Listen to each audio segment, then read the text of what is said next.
relógio. É você que vai bater hoje para nós? Só falta 1 minutinho.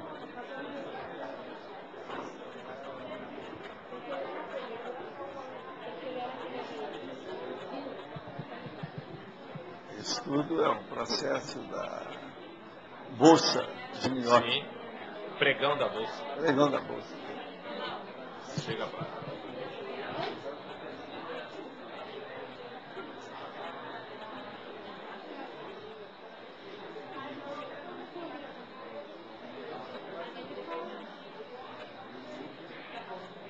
Pode bater. Tertúlia! Meu boa tarde para todos e todas. Hoje nós temos aí a primeira preocupação da autoexperimentologia.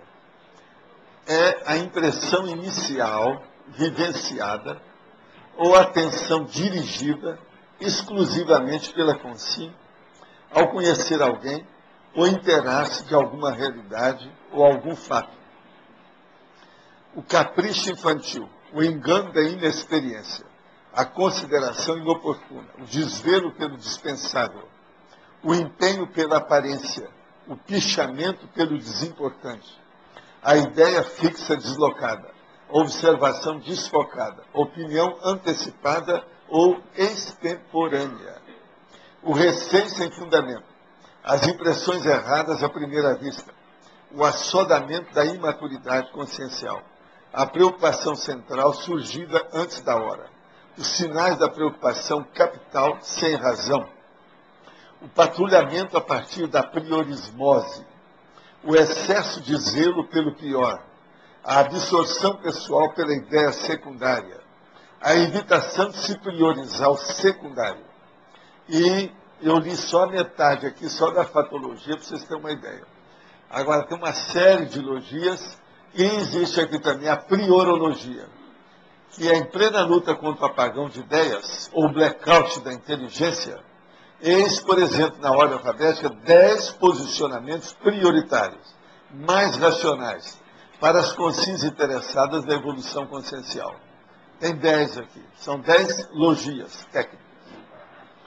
Agora, no fim, nós falamos, a autolucidez e a força presencial exercem vigorosa influência sobre a qualidade da primeira preocupação de toda consciência, mesmo a mais entrosada com a vida multidimensional. Você cogitou da qualidade da primeira preocupação na própria vida física, extrafísica? Chegou a qual conclusão? Eu quero dizer que aí, a palavra desconhecimento, a terceira linha, de baixo para cima da patologia, está faltando um T no lugar do D. E eu quero dizer que esse bebê tem 47 losias e tem 6 máximos. A Rosa e a turma que estuda, se quiser, pode aumentar a holotecologia, que faltam só 3. A Rosa não está aí, né? Tá? Ah, tá. Agora, eu já queria responder aqui, que nós temos perguntas. A primeira pergunta é possível observar durante as exposições muitos tertulianos dormindo e bocejando ostensivamente sem nenhuma preocupação, nitidamente dopados pelo sono. Então aí, a questão é, tem assédio aí, professor? Agora, eu quero responder, se há uma pitadela de espeto nisso, eu quero dizer que você é analfabeto em medicina, companheiro. Um grande amigo, mas analfa. Você é analfa em medicina. A nossa tertúlia é uma tertúlia pós-prandial. Pós-prandial, eu quero falar para você, que é depois do almoço. Sendo depois do almoço, todo mundo sabe que é o período pós-prandial.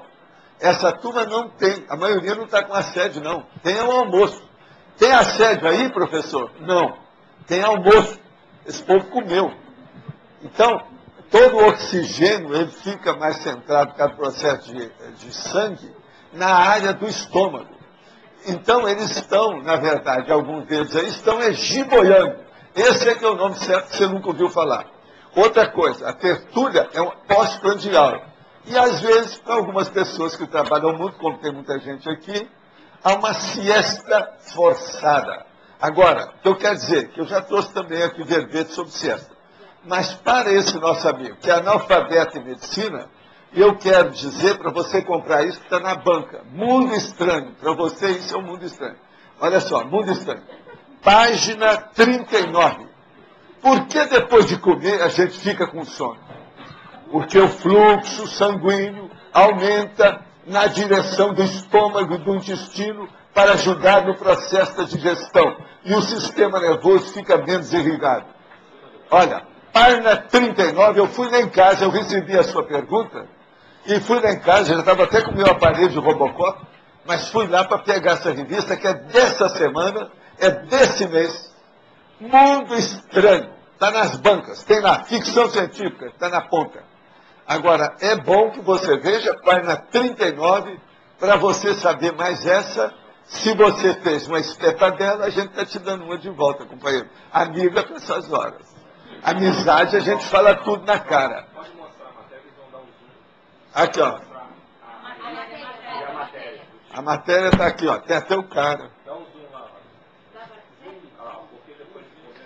Às vezes pode dar um zoom, mas vai dar para ler, hein? Dá pra ler? Se fizer um zoom. Depois é só aumentar, né? Então, ó, página 39. Mas qualquer coisa é bom, porque ele está muito assim estranho. É bom ele entrar no mundo estranho para aprender outras coisas que tem na revista. Porque ele está muito anarfa. Se está anarfa com a medicina, pode estar anarfa com o resto que tem. A revista é boa, ela é popular. É para a turma mesmo de apedeutas. A revista é boa, Mundo Estranho. Você vê que eu mesmo quero falar para o meu amigo aí, olha, não estou contra seu questionamento, não. Foi muito bom você falar. Agora, post-escrito. É lógico que tem alguns aí que tem assédio. Aonde é que você vai reunir 70 pessoas que não têm assédio? Se você tiver algum lugar, você me fala. Porque isso é só extrafisicamente. Intrafisicamente, ainda não vi lugar nenhum que não tivesse. Agora, eu gostei demais da pergunta dele, porque hoje é o dia do porco-espinho. Ou seja, nós vimos aí descobrir um porco-espinho enorme. Ó, ele, o corpo é desse tamanho, com o rabo é desse tamanho. Ele estava aí no nosso jardim, a Graça pegou o porco-espinho com muita habilidade, porque você sabe, ele atira os espinhos a 1 metro de distância. E aquilo pode dar infecção, faz uma opção de coisa. Agora, o Roberto já levou o porco-espinho de volta à mata e ainda falou com ele, não venha porque tem cachorro. O meu problema principal de preocupação, e a Graça também, é sempre quando aparecem esses bichos, gato, sabe como é que é? Coati. Vocês pensaram, já apareceu aqui. É os cachorros que eles avançam logo, principalmente a Serena, que é especialista, que ela é caçadora. Ela pega galinha, ela pega os preá lá embaixo, pega gato que aparece, os gatos, então sobe tudo para a maior árvore que tem por aí e fica lá. E assim que começa a latir de noite. Aí vem os guardas e levam os cachorros para o gato descer. Então hoje é o dia do porco-espinho. Eu quero só lembrar para vocês, sendo assim, é normal que tenha uma espetadela do meu amigo que fez aí com a pergunta dele. Qualquer coisa, continua a pergunta, que eu de vez em quando recebo pergunta sua. Eu gosto muito dela. O rapaz é inteligente. Só tem que ele é analfa em medicina. Isso a gente não pode esquecer. O senhor poderia falar um pouco sobre como observa as atividades internacionais fora do Brasil, da conscienciologia, desde uma perspectiva histórica, atual e futura? O que eu quero dizer é o seguinte, eu não me preocupo muito com isso, não. O meu problema é fazer o trabalho que nós estamos fazendo e levar isso para frente. Os livros que eu já publiquei, que até agora são mais ou menos 20 edições diferentes, e fazer a enciclopédia o máximo que eu puder. O mais é deixar, pelo seguinte, eu não me preocupo com o processo de consciência e de conscienciologia, que é inevitável. No universo, hoje mesmo eu estava falando com a Arlene, existem 2 realidades. Uma é a consciência, que tem inteligência. E outra é a energia, que não tem inteligência. Então, tudo que você for estudar aqui, tem que caminhar para a consciência. A conscienciologia é favas contadas. Todo mundo tem que bater aqui. Amanhã pode mudar o tema, o título, a semântica, o vocabulário, a orismologia, a terminologia, mas não adianta. Se você quiser, chama isso como você queira. Mas isso que nós estamos estudando, todo mundo vai ter que estudar. Isso faz parte da evolução. Com isso, eu não estou dizendo que eu sou dono da verdade, nem sou cura-tudo, nem sou panaceia. Nada disso. O que eu estou falando é a lógica e a racionalidade dos fatos e do para-fato. De modo que eu não me preocupo com isso, com o processo histórico, atual e futuro, não. Agora, o que eu vejo é o seguinte, isso veio para ficar. Eu acho que isso aí só já é uma síntese do que é que me perguntou. Na frase enfática, gostaria que expandisse o fato da força presencial exercer vigorosa influência sobre a qualidade da primeira preocupação. Sim. Por que que é importante? Eu vou ler bem a frase enfática de novo. A autolucidez e a força presencial exercem vigorosa influência sobre a qualidade da primeira preocupação de toda consciência, mesmo a mais entrosada com a vida multidimensional. Por quê? Primeiro, você vai ver uma pessoa. Então aí você tem duas pessoas. Tem você e tem a pessoa que você vê, o seu interlocutor, a pessoa que você viu. Agora, você tem o nível da sua autolucidez. Aquela pessoa também tem. Você tem o nível da sua força presencial. Aquela pessoa também tem. Aquele que é mais forte em matéria de lucidez, engole o outro em processo de comunicação, em problema de exposição, na dialética, não é isso, Rabino? Dialética e tudo mais. Agora, veja, aquele também que tem mais força presencial vai fazer uma verdadeira quase que imposição natural dentro daquele óleo penseiro. Isso influi na primeira impressão que você tem de qualquer pessoa e na primeira preocupação que ela tem a respeito disso. Então, é isso que eu quero chamar a atenção. Então, a sua força presencial é uma coisa. Você falar, por exemplo, com um estudante tímido é uma coisa. Falar com um professor que domina todo estudante é outra. Você está entendendo o que quer dizer? Olha a força presencial. No entanto, às vezes tem um aluno aí que ele sabe mais do que o professor que está dando a aula. Então, isso tudo nós temos que considerar. Aí vem a autolucidez novamente e vem a força presencial da pessoa. Por exemplo, um aluno, ele pode ser muito até culto, mas se ele for tímido, a autolucidez dele e o conhecimento dele, a cognição, não vai aparecer. Um outro aluno lê pouco, sabe pouco, mas ele é bom para falar, ele é ousado e tem uma força presencial muito grande.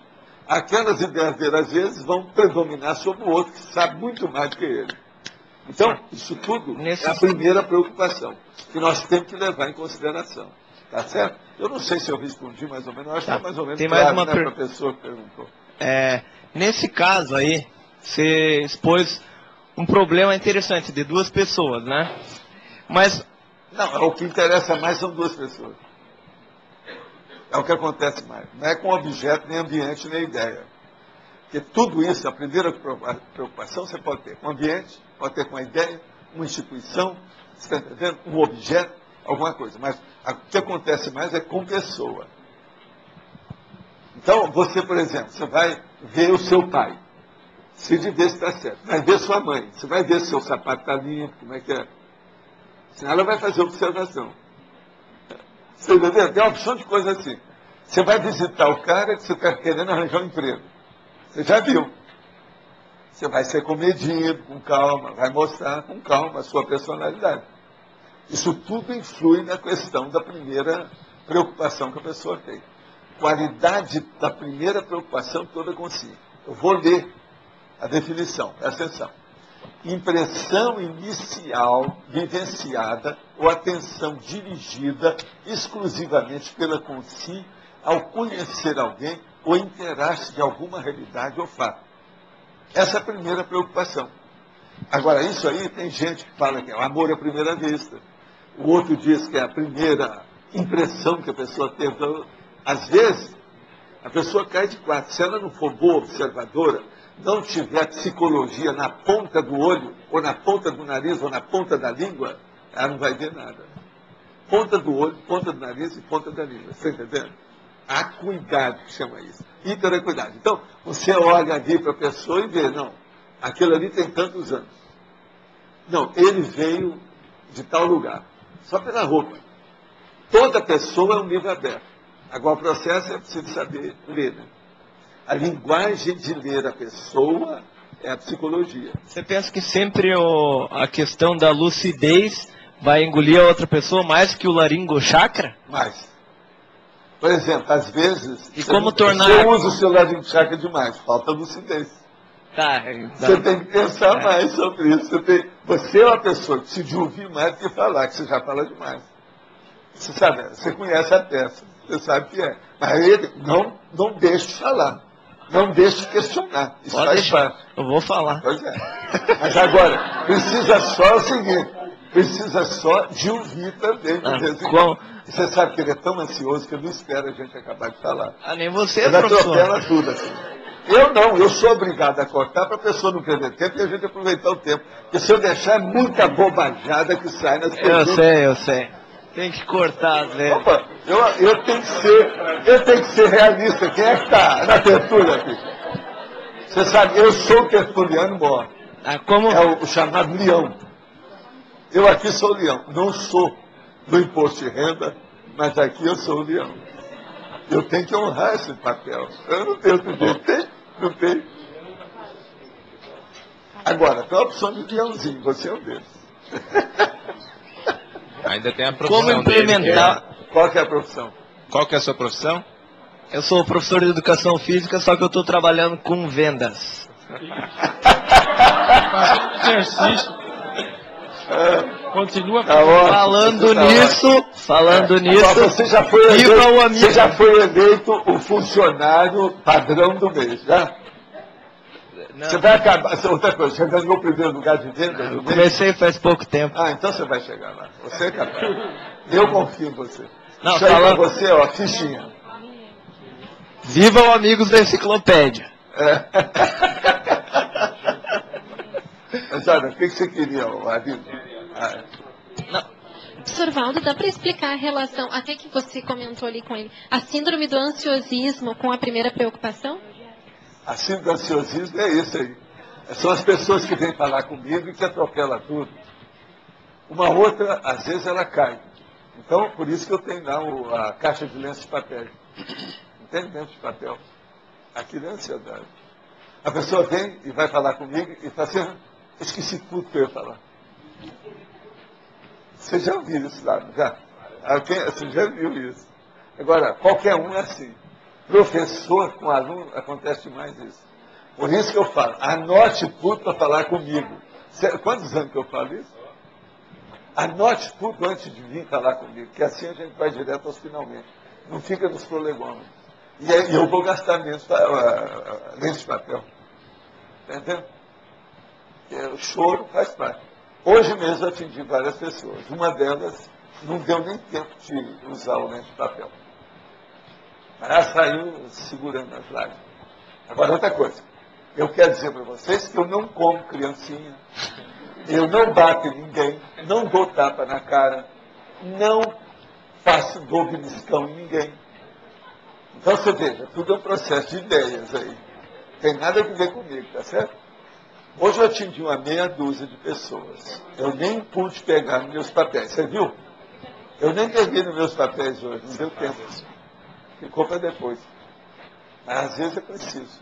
Agora, vocês lembram que antigamente eu ficava lá mais tempo. Então, a Cris um dia viu quantas pessoas atendia. Né? Então, eram 25 pessoas. Aí eu falei, não, eu tenho que conversar com a tertúlia, porque assim alivia. Porque a pessoa, em vez de estar perguntando solar, pergunta aqui. Então, a tertúlia diminui a minha freguesia, a minha clientela. Encaminhou, né? Entendeu? Encaminha. Tem isso tudo. Entendeu? É. Mas o que você queria? Não, só ia comentar também que tem aquele caso das pessoas que têm medo de falar com você, né? Ah, não, morde A mesmo. pessoa já Eu fica... sou o maior bicho papão. Que a gente até brinca, o Val tá vacinado. Depois do Arlindo. O Arlindo está na frente. É meu escudo. Entendeu? Agora, por que você acha que as pessoas têm medo, Val? Não. É a velha história do parapsiquismo. Lá no fundo é parapsiquismo. O povo tem medo. É o processo de clarividência. Todo mundo tem medo de clarividência. Agora, já era assim, no movimento espírita era a mesma coisa. Agora, o Chico procurava cortar ao máximo esse medo das pessoas. Então ele ficava sempre por baixo. Mas veja, isso é espúrio, não é o correto. A pessoa tem que ser o que ela é. Entendeu? Mas ele não podia mudar, era o jeito dele. E outra coisa, nem tinha força para isso. Não dava.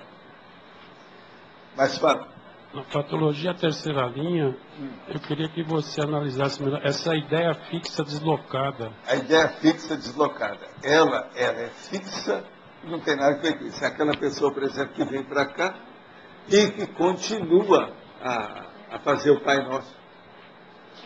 Entendeu? Pai Nosso que eu estou falando quer dizer o sinal da cruz. Ou aquela outra pessoa que vem para cá e quer entrar nos laboratórios levando incenso. Uma é católica, a outra orientalista.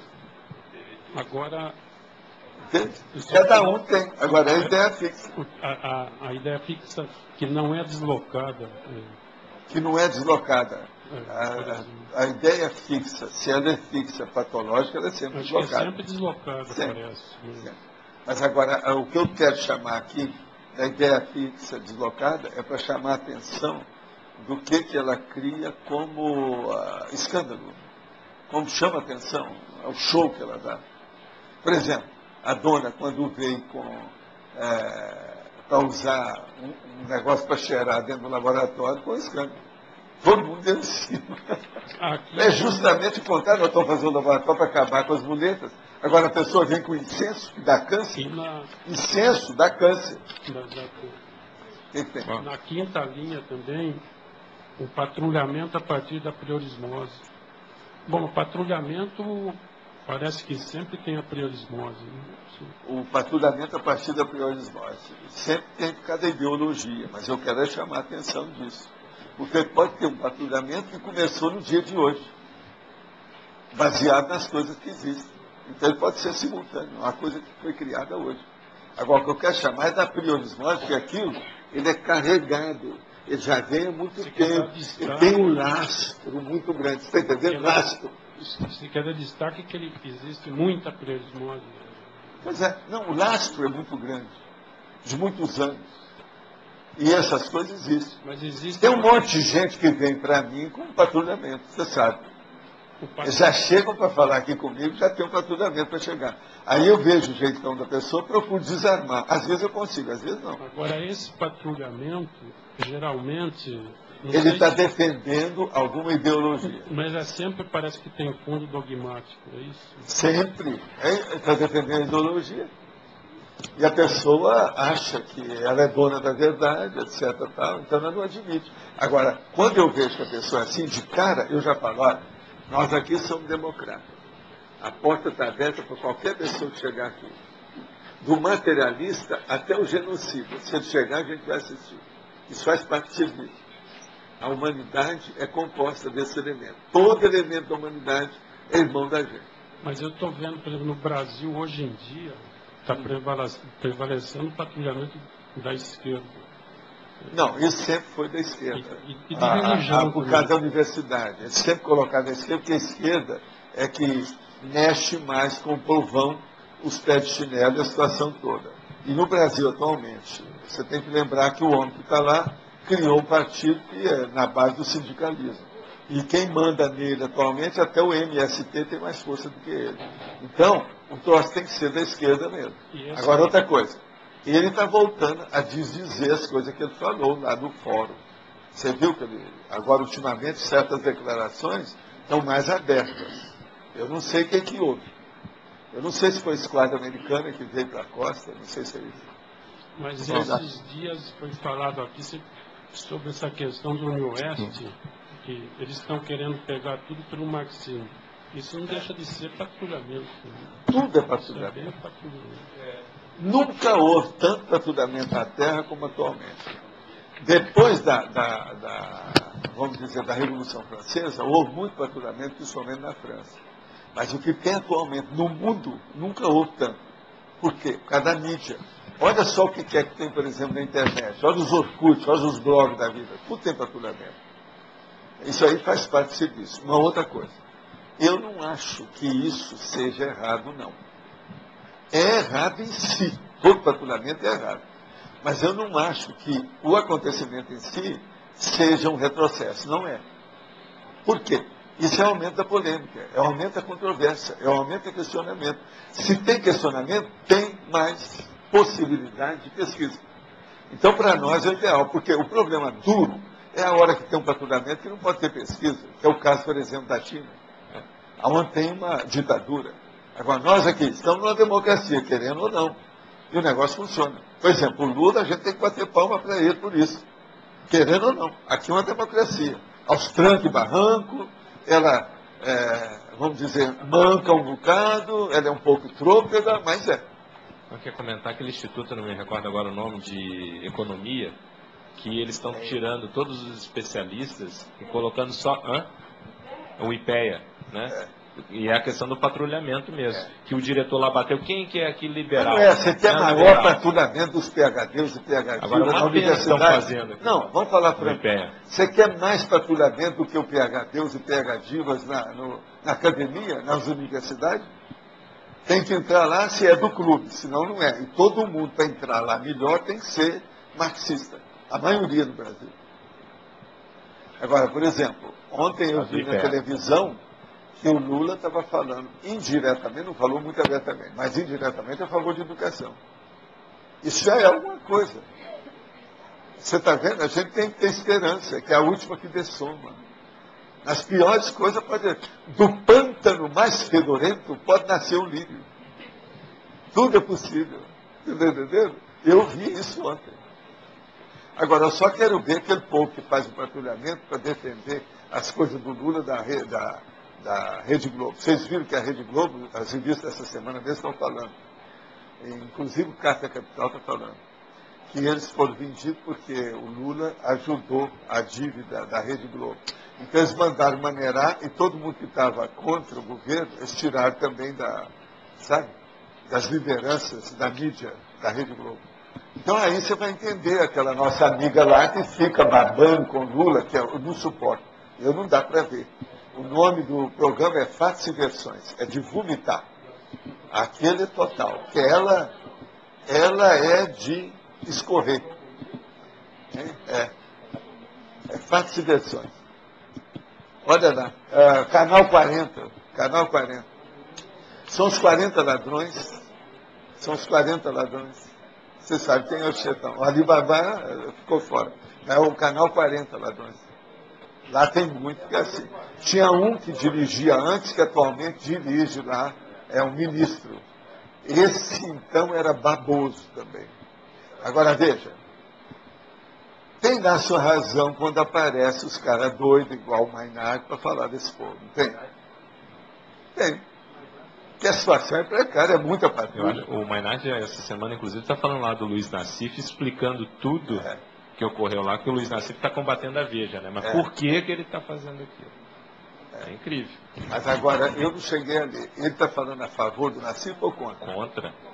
Mostrando por que o acordo que o Luiz Nassif fez para uma dívida que ele tinha, e aí com isso favorecer toda a parte do lulismo lá. Mas agora, veja, ninguém tem razão, ele não tem razão total, não? Quem? O Nassif? Uma parte tem. É que uma parte enorme das coisas que eu vi é dele. Com certeza. Então o negócio é sério. O faturamento hoje ele é generalizado. É a vida. Nós não fazemos faturamento aqui. A gente tem, por exemplo, a consciência terapia, tem a consciência metria, tem o AVA. O que você acha? Não é faturamento, mas a gente tem que estar de olho, porque senão não vem e quer dar uma rasteira na gente. E as pessoas distorcem tudo, tem que corrigir. Distorce tudo, é preciso a gente clarear. Por exemplo, é o que eu estou fazendo. Não é faturamento, a hora que eu brinco aqui com o nosso amigo, falando sobre o negócio do apedeutismo médico dele, a respeito do pós-prandial. Agora, tem gente que às vezes dorme, tem. E tem gente que às vezes tem assédio também, tem. Mas o que manda mais é o pós-prandial. Gente, comeu, o sangue todo vem e desce. O negócio é esse, todo mundo sabe disso. Agora, por exemplo, o ideal para nós era fazer a nossa tertúlia 9 horas da manhã, das 9 às 11, mas a maioria não vai poder vir, todo mundo está trabalhando. Como é que faz? O ideal é de manhã, que a pessoa já passou pelo terceiro sono, está ótimo. Mas eu não. Vamos dizer, um corpo discente muito rico esse. É exigir demais. Entende? Nem o Sócrates não tinha um corpo docente desse. Entende? É muito, né? De manhã, né?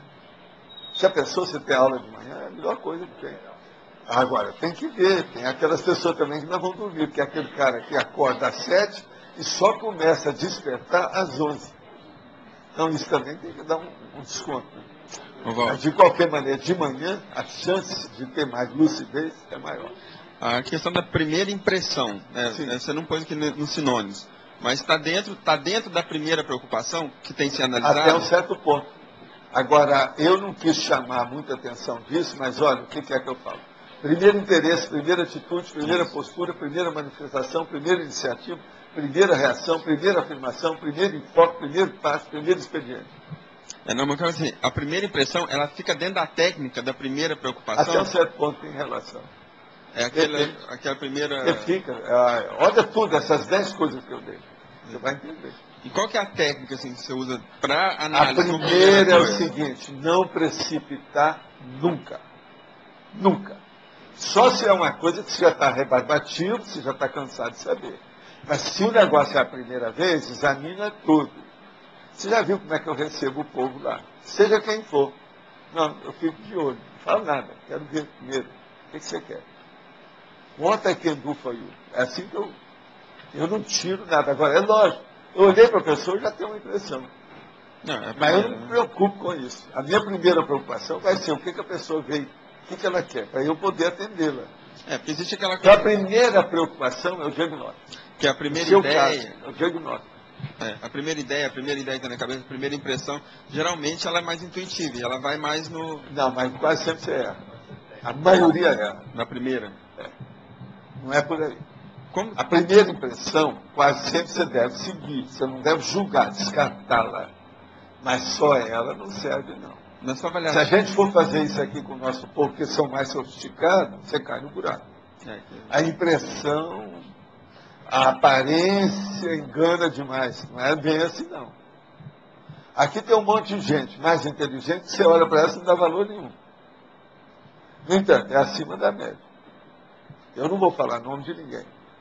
Mas é só urubu servar. Esse é o jeito que nós temos. Na sua técnica de anamnese, por exemplo, por exemplo, teve um senhor aqui que criou um processo de educação. Não falo o nome dele, não. Ele teve aqui. O homem é fora de série. Mas a hora você olha para ele, você não dá valor. Fala assim, esse aqui deve ser o gari da esquina. Só pode ser, pela aparência dele. Então, veja, quem tem uma primeira impressão dele, agora, a hora que o cara começa a falar, ele vira um Deus. Entende? Então, o problema de laringo-chaca, às vezes, tem muita influência na aparência da pessoa. De coordenar isso. Você sabe com quem que eu estou falando? O que é? De quem que eu estou falando? O homem da ponte. Você lembra que eu falei com ele? Eu falei assim, coitado, internacionalmente ele não vai ter força nenhuma, porque o povo olha muito as aparências. Ele não tem apresentação nenhuma, dá até pena. Deu até vontade de dar para ele um sapato, uma roupa. Mas transparece na energia. Hein? Transparece na energia. Transparece na energia na hora que ele fala. Agora, a força presencial dele também não é ruim, não. Mas é que você sabe. Se não tem uma moldura, às vezes, no caso da pessoa, o conteúdo fica defasado. Você lembra do poste? Ele não tem poste. Vestido de qualquer maneira, não tem porte nenhum. Mas esse homem, agora, esse transfigura na hora que ele fala. Muda tudo. Você está entendendo? A força dele está ali. Então a primeira impressão não é a primeira. Né, precisa ter muito cuidado. Nunca siga tudo na primeira impressão que você cai no buraco. A sequência de anamnese que você faz, quando você vai avaliar uma pessoa que chega, a primeira vez que fala com você. A sequência é a seguinte. Primeiro eu olho o processo de energia. Eu vejo a aura e faço um acoplamento áureo com a pessoa. Daí, então, vou desdobrando o resto. Agora, às vezes, não precisa ter nem trabalho. Através disso, você já vê logo. Uma coisa difícil, diferente. Muito difícil. Agora, você tem que ver que com o processo que a gente tem eu estou numa eterna para online. Por exemplo, me pediram um negócio aí, uma pessoa que está na Espanha. Eu cheguei, na hora que comecei a mexer, que eu fui lá para escovar meus dentes, aproveitei para ver o pedido da Keness, um negócio da Espanha. À mesma hora, eu fiquei automático, ver ectoplasmia, que eu senti ozônio no ambiente lá no meu escritório. Na mesma hora. Aí eu comecei a ver pedido que estava lá na distância. Ixi, o caso é isso. Vi tudo que era, cheguei, falei para a pessoa aqui. Agora era 11h42 que eu comecei a trabalhar. Foi alguns minutos, uns 5 minutos. A gente pescou tudo. Então, com uma ligação desse nível, não tem jeito. Agora outra coisa, a pessoa confirmou tudo. Pode ser tudo isso que eu falei mesmo. Eu não vi a pessoa, eu só pedindo lá. Você está entendendo? É um caso grave, difícil. Ó, vi lá na frente. O prognóstico, o diagnóstico, a coisa toda sem ver nada. Agora, então, é isso que eu falo para você sobre o processo de clarividência. O ideal seria, na medicina do futuro, é todo mundo ser clarividente. Só admite gente na medicina que tem a parapsiquismo. Isso é que seria o ideal. Eu falei isso quando eu era dentista, primeira vez, quase me bateram. Pessoal, está na hora de dar umas aulas para vocês sobre mediunidade. Eu falei na ocasião. Para você pescar o processo das ideias, um pouco mais do que isso, e dar um paradiagnóstico, que é a parasemiologia, né? Valdo, só para entrar nessa coisa de força presencial, eu queria analisar a questão do Sócrates, que ele andava mal vestido, descalço, mas devia ter uma força presencial muito grande. Não, ele tinha, mas o processo dele maior era a maiêutica, né, o modo de argumentar. Ele criou a dialética, até um certo ponto foi ele que fez isso, mas devido à maiêutica. Que ele usar o pensamento, você sabe disso, você é doutor. Ele superava tudo, porque ele superava tudo, mas andava agora descalço, tudo isso. Até que ponto que a maiêutica, em certos casos também, não é erística? Aí é negativo. Na hora que passa da conta. Por isso que eu falo, olha, fazer, vamos dizer, você ser irreverente, vai. Mas chegou na ironia para o sarcasmo, já piorou tudo. Ele, às vezes, tinha umas coisas, umas conotações que passavam da conta. Hoje em dia também, esse negócio que eu já falei aqui, eloquência, retórica, oratória, já era. É o processo de gongolismo, dessas coisas todas, isso não vale mais. Nessa vida moderna nossa, não tem mais cabimento isso. Agora, a força ele tinha, sim. Isso não há dúvida que tinha. Agora, ó, por que a definição se refere à consciência e não à consciência em geral? Existe diferença na primeira preocupação da consciência e da consciência? Olha, consciência tem muito, e a gente, todo mundo é consciência antes de mais nada. O que interessa para nós aqui, antes de mais nada, é a consciência, é a pessoa. Porque é o dia a dia, eu estou trabalhando aqui, mais é com vocês. Agora, consciência, ela tem seus problemas também muito mais sérios. O primeiro que a gente acha, que eu quero lembrar, é o seguinte: você saiu para fora do corpo, está fora. Aí você viu que tem alguém na frente. Então a primeira coisa que você tem que fazer, exteriorizar a energia para atingir aquela consciência, para ver se ela é real ou se ela está tapeando você, pela aparência extrafísica dela. Isso é a primeira coisa que a pessoa faz. Isso é para acabar com a primeira preocupação errônea. O fato de você nem poder tocar no seu trabalho hoje, por estar atendendo pessoas, pode ser caracterizado como primeira preocupação superior na prática? Não, isso é bobagem. A turma que eu atendo não interfere no meu trabalho. Apenas eu mudo de horário. Aquilo que eu não pude fazer lá, eu faço hoje durante o dia. E outra coisa, isso é apenas 1, 2 horas, não passa disso. Isso para mim sai na diurese, não tem valor nenhum. Há um ditado popular que diz: a primeira impressão é que fica. É possível reverter as impressões erradas à primeira vista? É lógico, é isso que nós estamos querendo falar.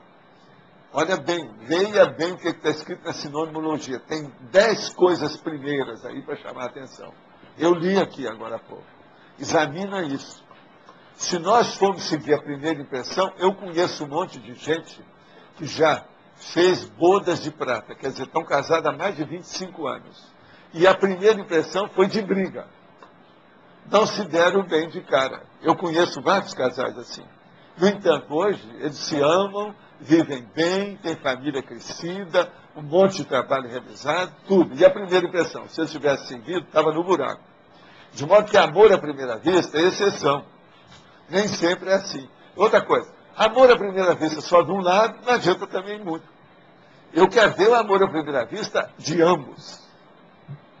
Reciprocamente, mutuamente. Isso é que é importante. Por exemplo, eu acho que o meu amor a vocês foi a primeira vez. Agora, muitos de vocês não foi a primeira vez comigo. Tem gente que está contra mim até agora. Professor Valdo? Professor, que isso é a vida. Não vale a pena colocar a primeira impressão na sinonimologia? Não. Eu já não coloquei já de propósito, para chamar a atenção. Eu já estou pondo muita coisa de primeira coisa, a pessoa vê o que ela faz. Agora, parece que eu toquei em alguma coisa nos outros pontos. É bom olhar mais para frente. Lê todo o texto. Professor Valdo, aqui é a sua esquerda.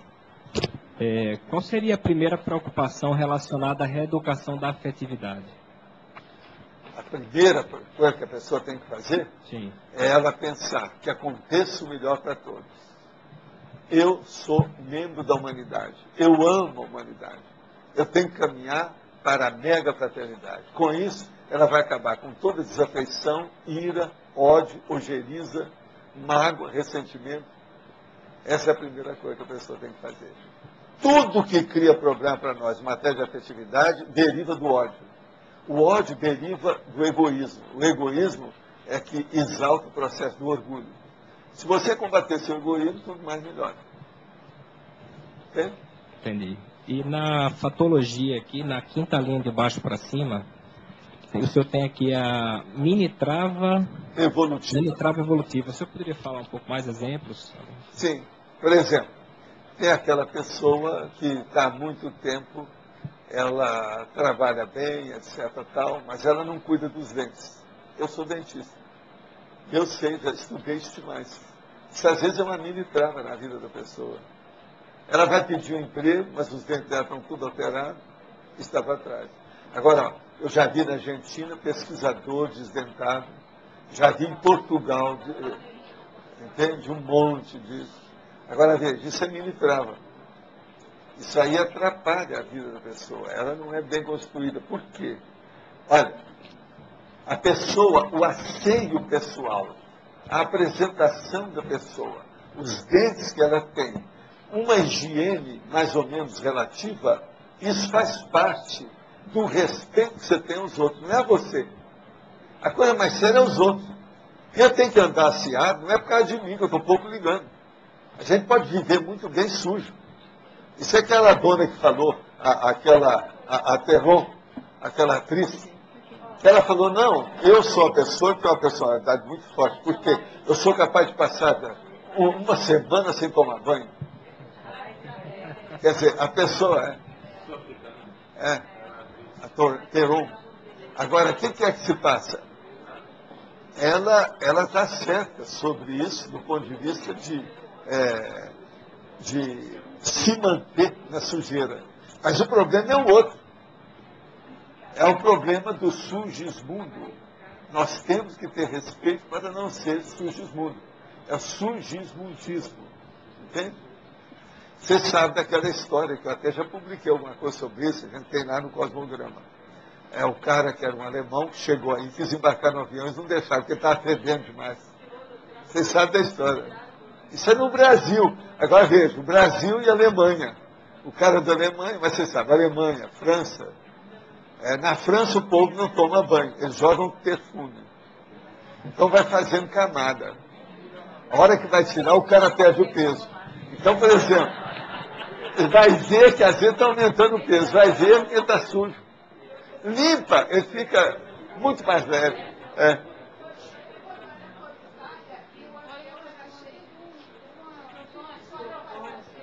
Sim. Então. Pois é, mas tem disso. Não é fácil. Quando predominava agora, um certo tipo de pessoas, assim, de um lugar, né? Soval. O problema é a perspiração inconsciente que a pessoa tem. É isso que dá o CC. É o cheiro de corpo. Piora mais. Não, você vê, tem rua que você entra, você sente. Aqui deve passar muita mulher. Você vai ver que depois, daí a pouco, você começa a ver tal. Você vai olhar o que são as mulheres. Que elas usam salto, que é errado. E na rua faz barulho de égua. A hora que está passando. Tal. De vez em quando, no Olocico, tem algumas das moças que entram tipo égua de Paris. Eu falo assim, ó, tem égua de Paris aí hoje. É perspiração o quê? É tal. Todo mundo está lendo, pronto. Na biblioteca não se pode entrar com salto, não é salto alto, salto com um negócio. Como é que chama aquilo? Ferradura. Soval. Sim. Na quinta linha da fatologia, tem assim, a preocupação central surgida antes da hora. Sim. E na culturologia, tem a cultura do pragmatismo evolutivo. Eu queria ver essas duas... Por exemplo, a preocupação central surgida antes da hora. É aquela pessoa que vê um negócio, então começa aquele castelo de cartas na cabeça dela, aquela imaginação enorme. Então, um negócio ali que quebrou a unha, daqui a pouco ela já viu que vai ter um assassinato. Aumenta tudo. Então, aquilo que é uma formiga vira um elefante. Existia até um americano que andou criando uma doença baseada nisso, na década de 60. Ele andou falando com isso. É o processo da extrema preocupação instantânea. Eu mostro isso tudo, desde lá da época do Centro da Consciência Contínua, eu falava, então tá, a mulher está em casa, sozinha, e o maridinho vai chegar às 7 horas da noite. Você já viu eu falar isso aqui? Então, às 7 horas ela está toda feliz, ela colocou o negligê, se perfumou depois de tomar banho, arrumou tudo, já tem uma vela acesa, se for nos Estados Unidos tem uma vela. Tem uma vela, tem um copo, às vezes tem vinho, tem um prato tudo arrumadinho para aquilo. E ela está esperando. 7h15, nada. 7h30, nada. Aí ela começa. Ixi, ele saiu, o carro passou em cima. Ixi, ele saiu, pode ter dado um infarte. Eles vão me telefonar. E ela fica perto do telefone. Vamos ver o que vai dar. Agora, passa 1h30, ela então já está toda desgrenhada. Já comeu os dentes, já comeu as unhas, fez o diabo. Aí chega o marido todo feliz. Meu bem, eu tive que passar ali porque estava com uma oferta enorme e eu trouxe esse presente para você. Aí dá para ela aquele mantou e não, ela desmaia. Então a gente pode fazer um filme desse aí, se quiser. Né? São esses assim que eu fazia os esquetes na rádio. Você está entendendo? Esse aí eu não precisava. Peru de véspera. Peru da véspera. Mas olha, o que mais? Não, é porque eu pensei que fosse a preocupação central. Eu achei que isso é uma preocupação de É a preocupação central. O bora, você quer mais que essa? A pessoa está quase dando um infarto só para ficar ansiedade, esperar. É aquilo que eu falo do negócio. Para a pessoa, quando é assim, ela não pode marcar horário nenhum. Por causa do ansiosismo, até ela dominar isso. Se ela marcar o horário, ela fica fixada naquilo, pode dar infarto mesmo. Então ela criou uma preocupação central ali no caso. Foi total. Ela exagerou tudo. É aquilo que eu falo. A formiga se transformou num elefante. E o pragmatismo, então, evolutivo é fazendo a medida certa. O pragmatismo é isso que eu estou falando. Fazendo a é um medida modo de certa. falar, a técnica que você tem para evitar o ansiosismo. Tá certo? Queria me reportar ao primeiro internauta. Faz 2 anos e 5 meses que eu estou morando aqui em Foz. Nas primeiras tertúlias que eu vim, eu começava a dormir logo de cara. E depois eu comecei a perceber, a notar a hora que eu dormia. E aí eu comecei a perceber que eu tinha que fazer EV, que era a minha psicosfera que estava carregada. Aí, agora era assédio, então. Era assédio, sem dúvida, né? Aí eu percebi que às 1h30 era todos os dias. Às 1h30 da tarde começava o bocejo, a malemolência, começava a siesta, não é? Aí eu intensifiquei o EV e hoje eu assisto as 2h30 de tertúlia sem nenhum cochilo. Mas, por exemplo, se uma pessoa aparecer na tertúlia, mesmo que ela não tenha almoçado muito, mas se ela tomar um remédio contra a hipertensão, ela também pode querer começar a bocejar. Bocejar aqui é um caso normal. Se a pessoa tomar, por exemplo, um remédio, estou dando uma ideia, hipertensão, pode ser. Depende da medicação. Isso tudo também influi. A gente não pode deixar de considerar isso. Né? Tenho tido muitos ruídos não é intercraniano, não, intracranianos. Estalos dentro da cabeça e também no ouvido esquerdo. Estou começando a ficar apreensiva. Será parapsiquismo? Devo procurar um médico? Em qual especialidade? Otorrinolaringologista. Quando termino a tenete, na maior das vezes tenho muita eructação. Fico até com vergonha do amparador. Peço desculpa aí. Devo procurar um médico? Nesse caso, qual a clínica? Olha, aí você tem que procurar o processo de um gastroenterologista. O primeiro é um otorrinolaringologista. O segundo é gastroenterologista. Primeira coisa é ir nesses dois médicos e examinar isso aí. E olha, se prepare. Se o negócio do estômago estiver alterado, esse problema de eructação, é bom fazer uma endoscopia. Hoje tem umas pílulas que a pessoa toma e aquela pílula vai revelando tudo o que acontece com ela durante 24 horas. Parece que Foz já tem isso, né? Já tem gente aí que tem. A pílula. Porque fazer endoscopia para enfiar coisa na gente é o troço mais desagradável que tem. Eu já passei por isso. Você poderia aprofundar a relação do item mitologia com a primeira preocupação? Aqui, o item é mitologia. A submissão pessoal a mitos. O problema é o seguinte, por exemplo, a pessoa vai conversar com a outra e chega lá, ela tem uma cruz de J. Cristo pendurado no pescoço, já começa a dar uma insinuação em cima dela sobre aquilo. É um mito. O mito da beatice. E isso existe. A beatice é um negócio sério. Eu mesmo escrevi, coloquei num dos nossos verbos o seguinte: o que a beatice cria? Olha o que eu vou falar. É na base da questão da forma com o trocadilho, aquele negócio todo. Então, eu quero dizer para você o seguinte: existe aquela mulher que tem o cisto no ovário. E existe aquela outra que é beata, ela tem o Cristo no ovário. Essa do Cristo no ovário é que é chamada esposa de Cristo. Estou falando a verdade da impacterapia, com uma realidade total. E baseado no cisto e no Cristo. Está entendendo? Mas é a verdade. Cisto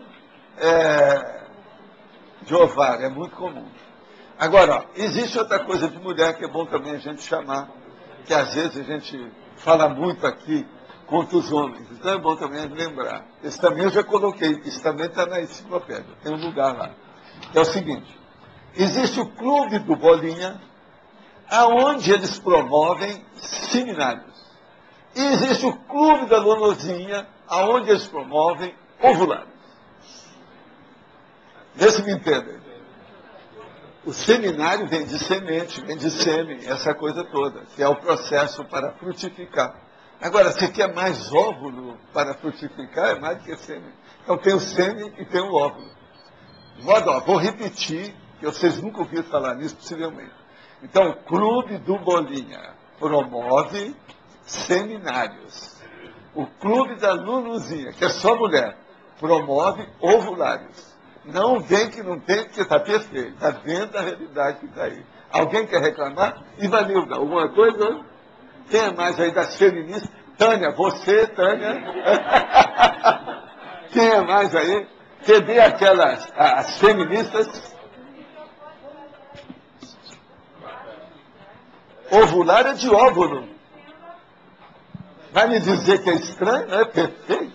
Professor, que é isso? O seminário, eu acho que a em palavra que a gente já está... Em matéria de desinência, de prefixo, de cognição, não é perfeito isso? Olha lá no dicionário o que é. O dicionário não tem ovular. Não. Mas tem ovular, tem uma opção de coisa. Esse aí é nosso. Mas já teve gente que usou ovular.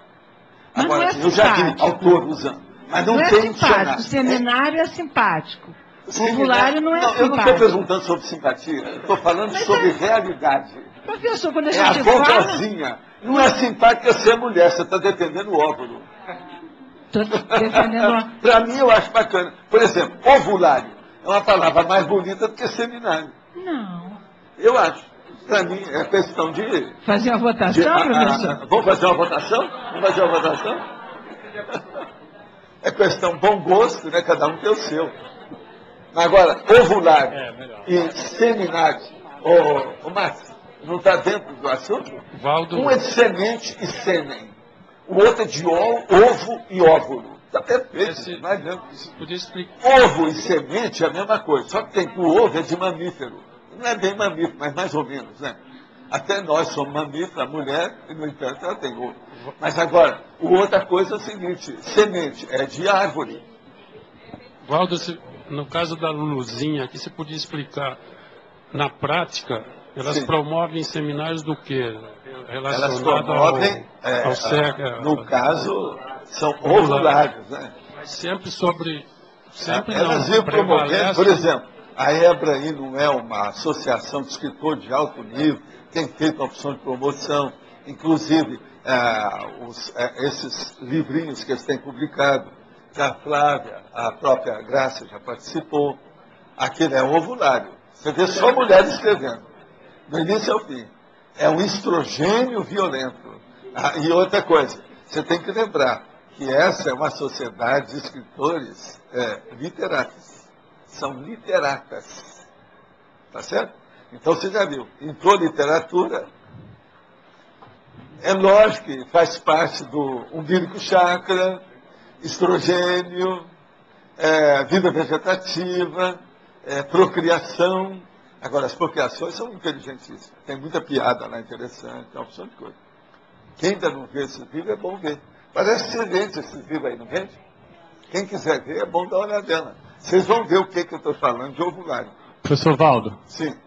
Perdão, aqui na fatologia, na 8ª linha, está escrito a sobreposição do pensamento infeliz dominante. O senhor poderia aprofundar? A sobreposição do pensamento infeliz. Você, por exemplo, você sobrepõe o pensamento infeliz ou ele sobrepõe você? É a primeira pergunta que você tem que ser. Por exemplo, no Brasil atualmente, você combate a corrupção ou você fica calado? Se você fica calado, mostra que você está leniente e dominado com a canga da corrupção que graça no Brasil a partir do poder judiciário. Tá certo? Logo abaixo está escrito na 10ª linha, a inquietação intelectual sem causa racional. Sim. É aquela pessoa que fica inquieta com certas coisas, mas ela não tem, por exemplo, domínio. As rédeas não estão na mão dela. Então ela está preocupada com uma coisa que não diz respeito a ela. Para quem tem autoridade para decidir, ela é apenas pau-mandado, ela está longe. Eu, por exemplo, eu não posso estar preocupado com o processo do Ministério e tal. Eu não sou ministro, não tem nada a ver com isso. Agora, me preocupo no geral, porque eu estou vivendo no Brasil, eu sou brasileiro. Eu desejaria que esse país aqui caminhasse. Ordem e progresso. Às vezes nem sempre tem. Há uma desordem no MST e um progresso para trás nos processos da maracutaia. Né? Corrupção. Você poderia aprofundar a relação do item mitologia com a primeira preocupação? Eu acho que esse aqui eu já falei. Não tem mais nenhum, né, depois desse não, né? Até agora tiveram 8 perguntas. Estudo é o dia do porco espinho. Professor, aqui na patologia, basicamente, toda ela é patológica, né? Sim. Agora, lá em cima está neutro. Então, aí você falou num momento aí que o primeiro passo para analisar uma pessoa, para fazer o primeiro contato, é a análise energética. Então, a gente poderia dizer que a primeira preocupação é o estado vibracional? Mas isso é para o mundo, né? É para a vida inteira, sua vida toda. É tudo. Essa vida é energética. Quanto mais você mexer com o estado vibracional, melhor para todo mundo. Não é só para você também, não. É todo mundo. Agora, a patologia, se toda ela patológica... É de propósito, tem que chamar a atenção. Mas você não leu bem a priorologia. Eu olhei também. Então, minha filha, acabou. Eu ia falar isso. Estou chamando a atenção. Olha o contrabalanço. Ia perguntar. Olha aqui. Tem certas coisas básicas. Quando vocês forem analisar um verbete, é bom ler o verbete inteiro. Se vocês lerem só uma parte, cuidado. Porque senão uma parte está respondendo a outra. Se vê isso. Olha bem o que está falando a priorologia. Eu estou falando do apagão de ideias e o blackout da inteligência. O Valdo ia falar isso. Você usou como técnica carregar lá tudo no nosográfico, aqui no homeostático. Não, mas geralmente eu faço isso que é neutro, né? A gente tem que falar de um lado e do outro. Não pode ficar só de um lado. Gostaria de saber quais os cuidados, principalmente energéticos, que devemos ter na doação de órgãos. Os pensamentos dos órgãos doados chegarão ao receptor? pode interferir na atuação de quem recebe, eu quero dizer o seguinte: tudo que você mexer com ideia, tudo que você pensionizar, você está mexendo com a outra pessoa. A doação de órgão é lógico também, as energias elas vão circular e aquilo influi, não há dúvida nenhuma. Mas eu sou 100% favorável à doação de todos os órgãos válidos que tenha e que seja possível. E não se preocupar com isso, mas pensar positivamente, que os amparadores acertam a coisa para aquilo dar certo, para não haver rejeição e nem processo de imunidade na pessoa. Isso é que é a coisa mais séria. Agora, ó, não vai no bico desse povo aí que fala tanto, não, tem muito exagero nessas coisas. Há fatos reais de influência da pessoa que dessomou, que vai lá aonde foi dado o coração para outra e ela vai reclamar do outro. Tem fatos positivos disso. Mas há muito exagero com cinema, filme que fizeram, isso aí tem muito excesso, não vai nesse bico. Se a pessoa doou, só de fazer o ato de doação, aquilo é positivo para ela. Ela não deve se preocupar e pensar que ela está ajudando os outros. E doação de órgãos é uma grande coisa. Qualquer hora dessa, no domingo, por exemplo, nós vamos trazer, hoje é quinta-feira, domingo que vem, banco de sangue humano. Eu já vou começar. Sangue é órgão. Quem doa sangue, e outra coisa, aqui tem alguém que nunca doou sangue? Levanta a mão. Aí, tá vendo? Eu preciso fazer isso no domingo. É uma vergonha. Vai me dizer que todos não podem doar sangue? Eu tenho lá a relação de quem pode e quem não pode. Eu vou dar. Sei não, mas veja. Vamos ver.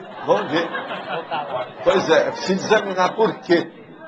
Deve ter gente aí que não é nada disso. É desculpa. Saltou de banda. Escusa. Justificativa. Entende?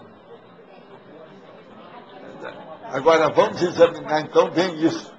Domingo, aqueles que tiverem qualquer culpa no cartório, não vêm aqui no domingo. Que é banco de sangue humano que nós vamos trazer. Tem até a listagem de quem deve e quem não deve doar sangue, por quê? Eu trago tudo. Diretamente do banco oficial. Tá certo? De modo que a gente vai ver isso com calma. Isso aí é doação. É doação de órgão. O sangue é a base para sustentar todos os órgãos. É a base de tudo. Não tem outro jeito. Oxigênio, sangue. Como é que faz? Mas a energia está atrás disso tudo. Tem 3 coisas aí. Energia, oxigênio e sangue. Agora é lógico, tem outros derivados desses humores, esse negócio todo. Por exemplo, o sangue que está na coluna é outro. O nome é outro. Professor Valdo, eu achei engraçado, porque na Argentina, para você doar sangue, tem que estar em jejum. E aqui, não. E aqui tem que ter comido todo o tempo. Uma carninha, falaram. Uma carninha, um arrozinho, um feijãozinho. Agora, você perguntou para ele se alguém está morrendo? Pois é. Agora, na Argentina, tem gente que desmaiou? Tem, sim. Então, quem é que está certo, a Argentina ou o Brasil? Não sei. Olha a briga do futebol. Agora, eu vou falar uma coisa. Eu sei, tem pessoas que desmaiaram, mas tem pessoas que também vomitaram. Então, se a gente tem o estômago cheio, mais possível ter uma vomitação atrás disso aí. É nos bancos do Brasil, como é que está nisso? Não tem nada disso. Agora, a Argentina é cheia de bobagem. Né? Você vê, atualmente, Buenos Aires é a capital que mais defende o Freud. Que mais defende? O Freud do mundo. Muita gente doida. E Buenos Aires sempre teve isso. Outra coisa, o tanto de gente desdentada, banguela que tem lá, como é que você explica isso? Cientista, pesquisador, faltando dente. Você não acha que tem alguma coisa bem atrapalhada nisso? Vou pensar. Cadê o nosso chefe? Cadê o Oswaldo? Ele está aí? Vamos perguntar para ele também. Oswaldo, o que você acha? Eu sou um dos que desmaiou. Outra vez que você for dar sangue, come um boi antes. come um boi, que aí você desmaia de barriga cheia. Tá certo? Não, Então. só para dar o depoimento da parte espanhola. Na Espanha, você tem que estar não pode ter comido nada em jejum, só que depois de fazer a extração... Depois que a pessoa desmaiou, então eles dão comida para ela. Aí eles dão comida para ela. Não, eles dão para a pessoa uma Coca-Cola e um bocadilho, como é que um sanduíche, mas bem grande. E a pessoa até não comer, não vai embora.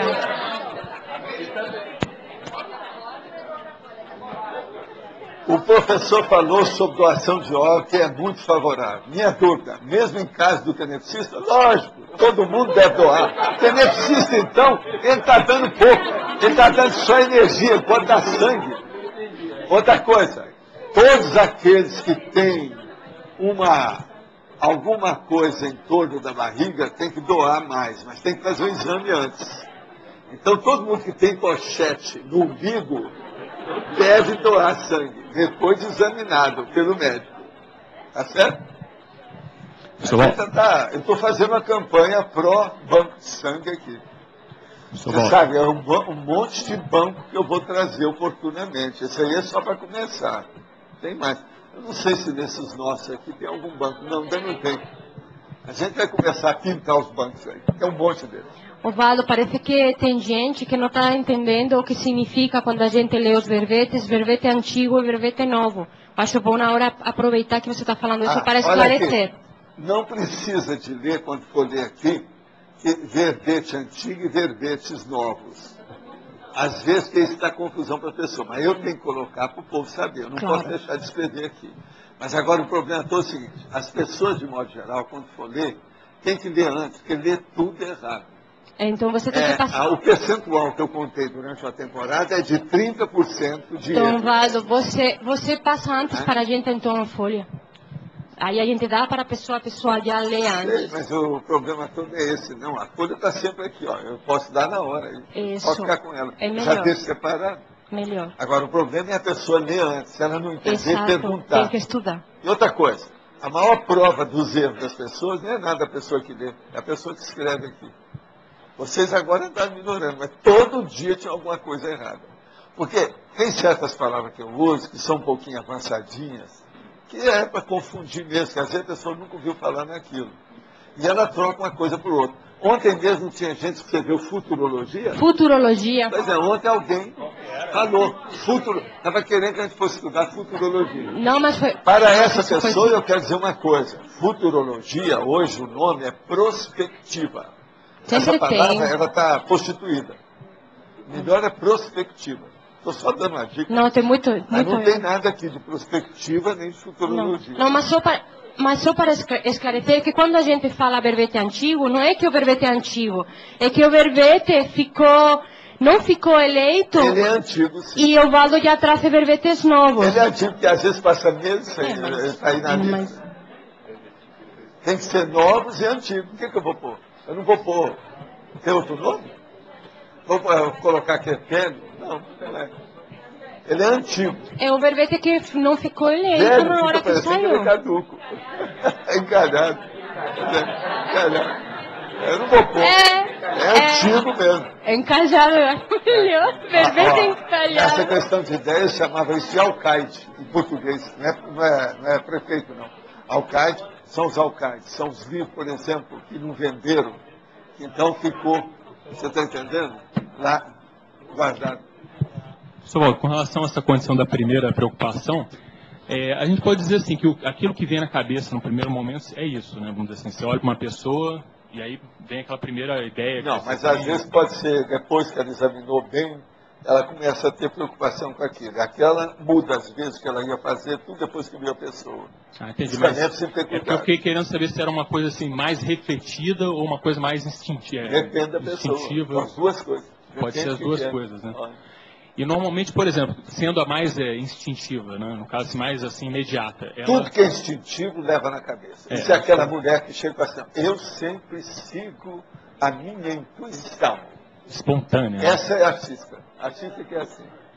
Isso é a maior besteira. Nós temos que seguir a nossa racionalidade e pensar com lógica. É o processo da pensionização. Aí nós vamos errar menos.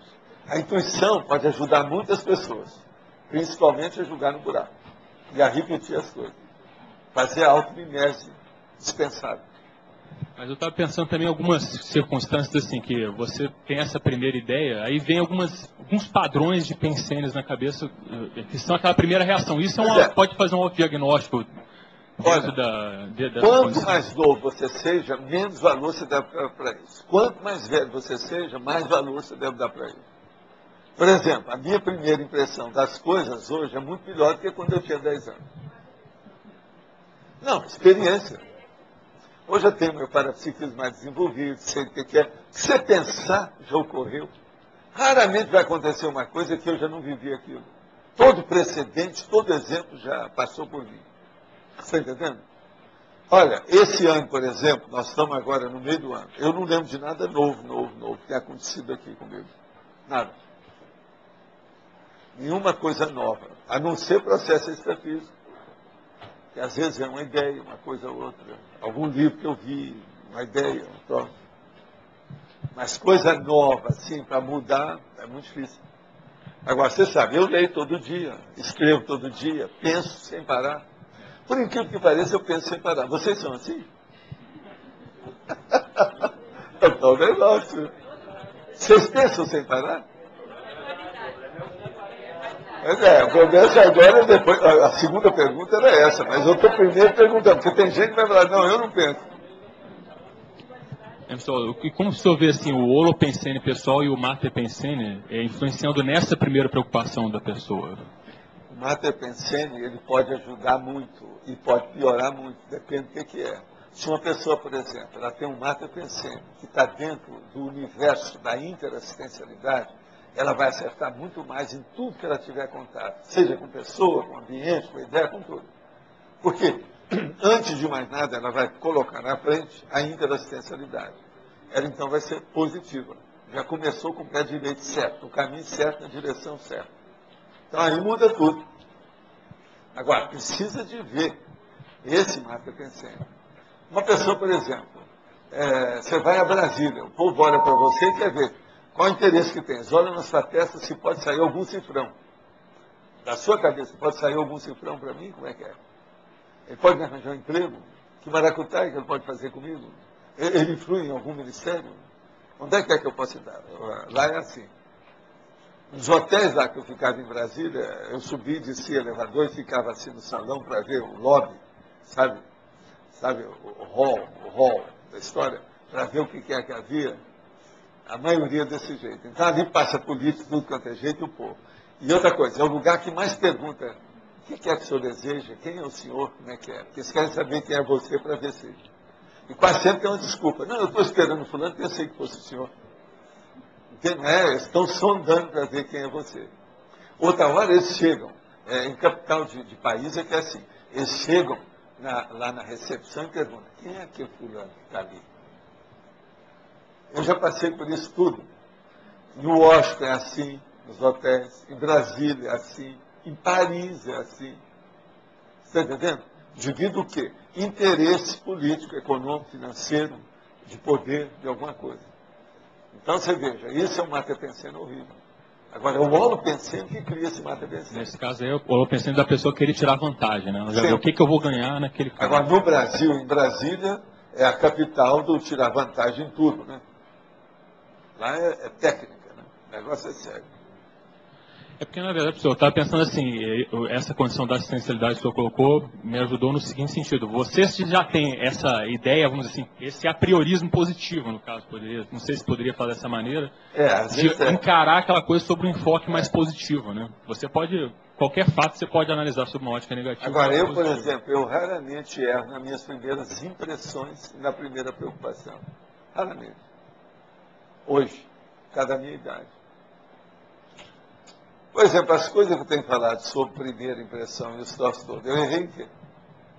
A maioria acerta. Vivência. Por isso esse negócio, não, para psiquismo me ajuda, mas o processo maior é a idade. Você chegar depois dos 70 com lucidez, te dá um certo gabarito, que é a única coisa que a gente tem. Agora, tem gente que tem um cotoveloma danado, que é mais moço, que já escreveu o pensamento desse jeito. Não. Os velhos, eles estão sempre defendendo alguma coisa, e a coisa positiva, porque eles não podem fazer mais o negativo. Isso é pensamento universal. Agora, ó, é um cotovelão universal esse aí. Então é a pessoa jovem que fala isso. Não acredita em ninguém depois dos 30. Você entendeu? É a mesma coisa. Isso é bobagem. Agora, o que eu vejo, realidade para vocês é o seguinte. Não adianta. Quanto mais você viver, se você manter sua vida intelectual e ter um nível de lucidez, se não está muito gaga, a arteriosclerose, ou vamos dizer, a aterosclerose ainda não está entupindo demais seus vasos, não é vaso sanitário não, presta atenção. Eu estou falando é vaso mesmo, é veias e artérias. Se ainda não estão, a melhor coisa que tem é a melhor fase da sua vida. É quando você está mais lúcido. Agora, você tem que preparar isso. Todos vocês devem ler todo dia, devem escrever, devem mexer com o processo. Com isso, vocês vão evitar Alzheimer, vão ficar mais lúcidos e vão manter o nível de discernimento mais elevado. Não dá para comparar a gente com 15 anos e eu com 75. Não dá. Não dá mesmo. E você vê, essas coisas se manifestam de tudo quanto é jeito. Lembra, no 27 com 72? Isso é besteira, isso é jovem, isso é bobo.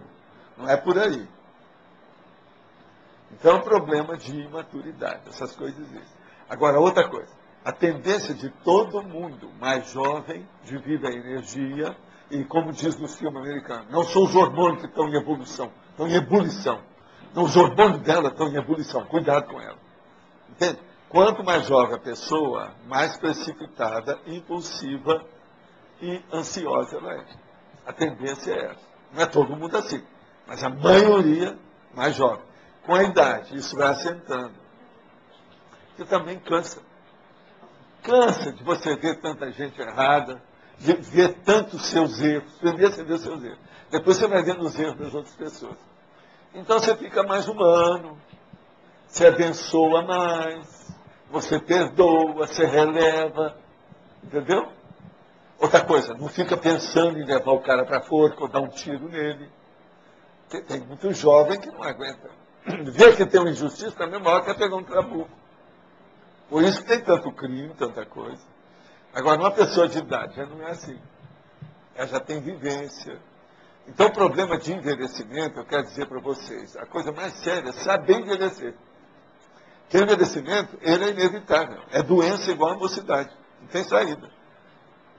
Então ele vem mesmo, é inevitável. Mas agora, a gente tem que saber passar pela juventude sem criar rabo, preso, não ter prisão. E chegar à maturidade com bom humor. Que a coisa mais difícil é chegar na maturidade no meu estilo, com bom humor. E eu sou um bom humor que eu tenho tacato na minha mão quando preciso, falar a verdade.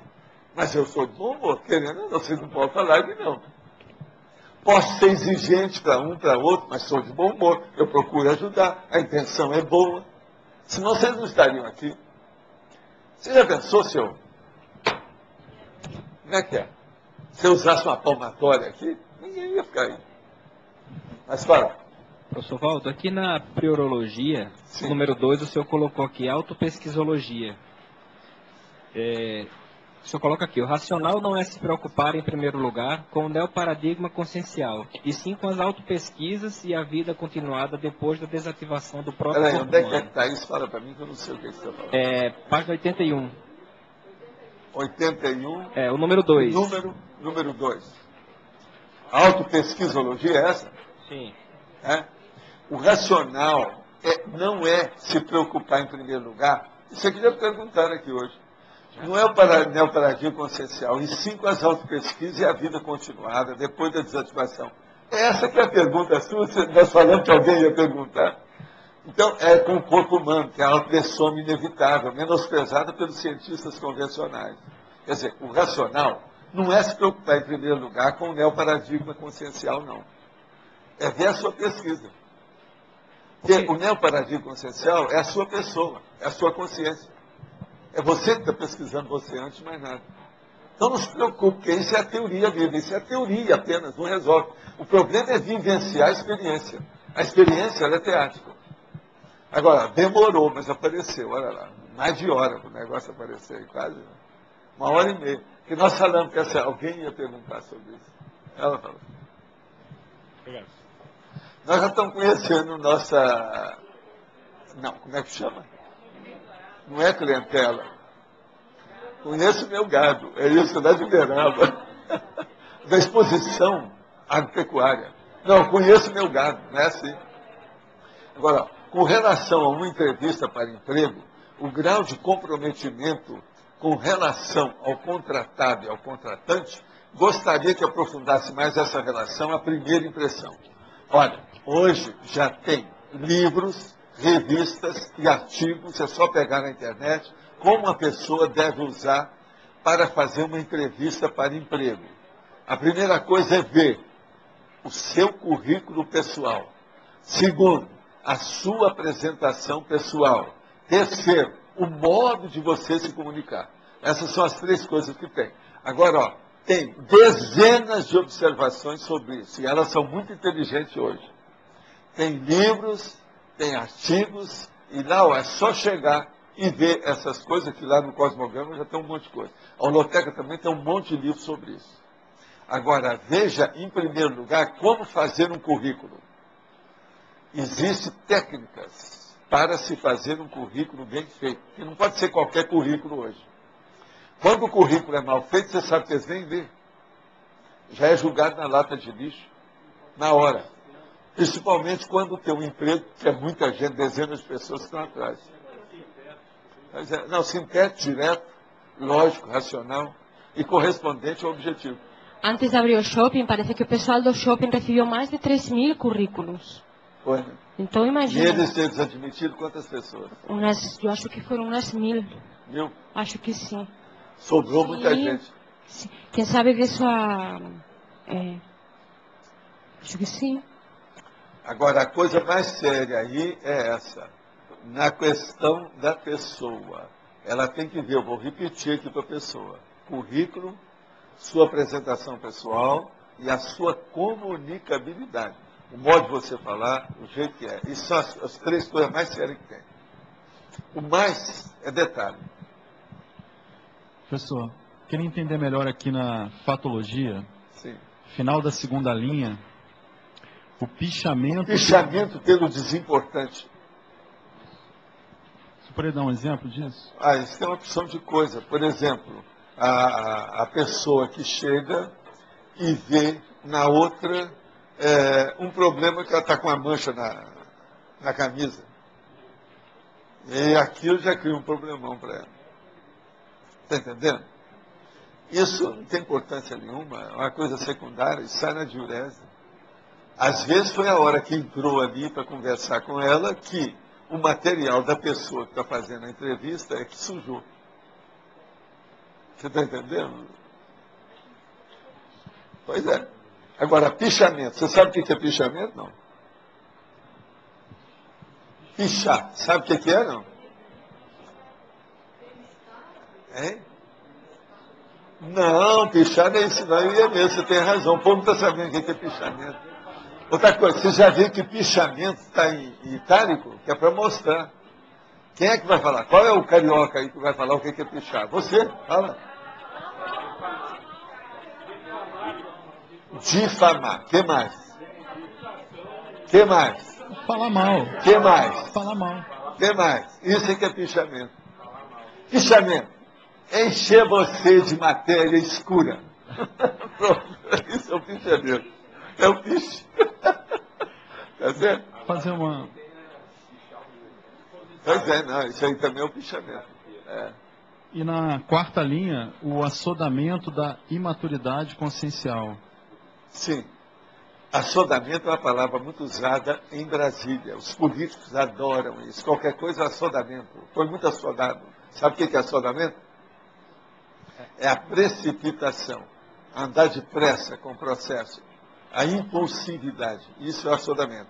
Falou uma coisa, espera aí que eu vou lá.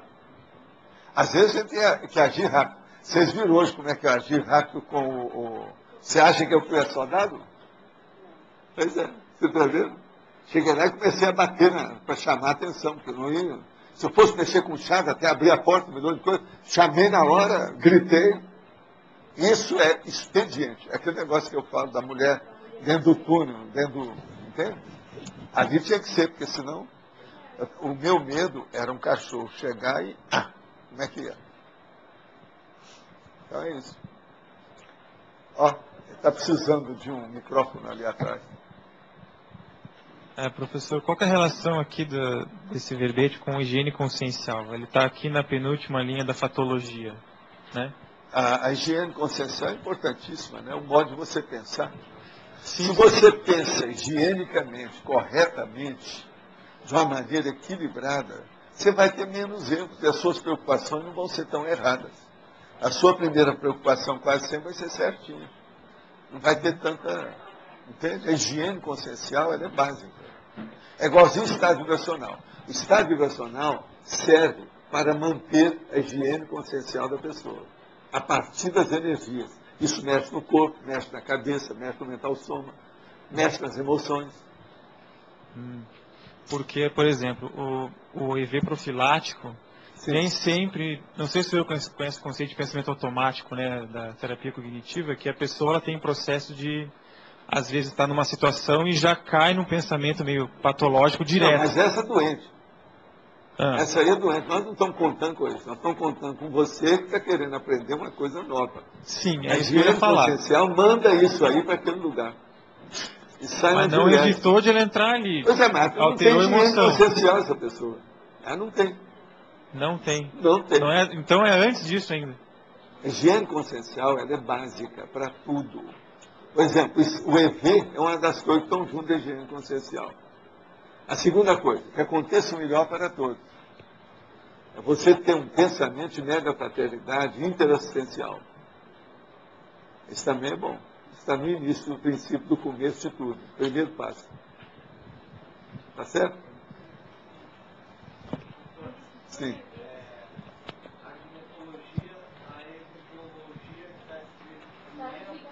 Qual é o número?